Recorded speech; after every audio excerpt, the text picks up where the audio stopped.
સૌથી પહેલાં ઝાયડસ લાઈફ સાયન્સની વાત કરીએ તો કંપનીને યુએસ એફડીએ પાસેથી ક્લીન ચીટ મળ્યાના સમાચાર છે. કંપનીના અંકલેશ્વર એપીઆઈ યુનિટને આ ક્લીન ચીટ મળી છે અને જે યુએસ એફડીએ તરફથી તપાસ હાથ ધરવામાં આવી હતી તે 10થી લઈને 14 માર્ચની વચ્ચે હાથ ધરવામાં આવી હતી અને કોઈપણ પ્રકારના ઓબ્ઝર્વેશન્સ રિપોર્ટ નથી થયા. તો આ એક કંપની માટે પોઝિટિવ સમાચાર છે.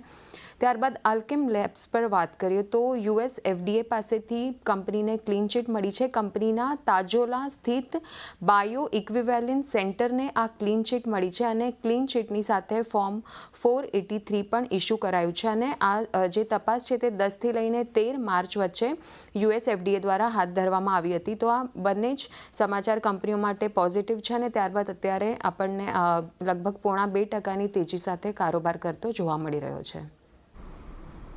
એટલે જુઓ, ખાસ કરીને બંનેની અંદર એક પોઝિટિવ એક્શન છે. આભાર શ્રદ્ધા, અમારી સાથે જોડાઈને સમગ્ર વિગત આપવા બદલ. ઝાયડસ લાઈફ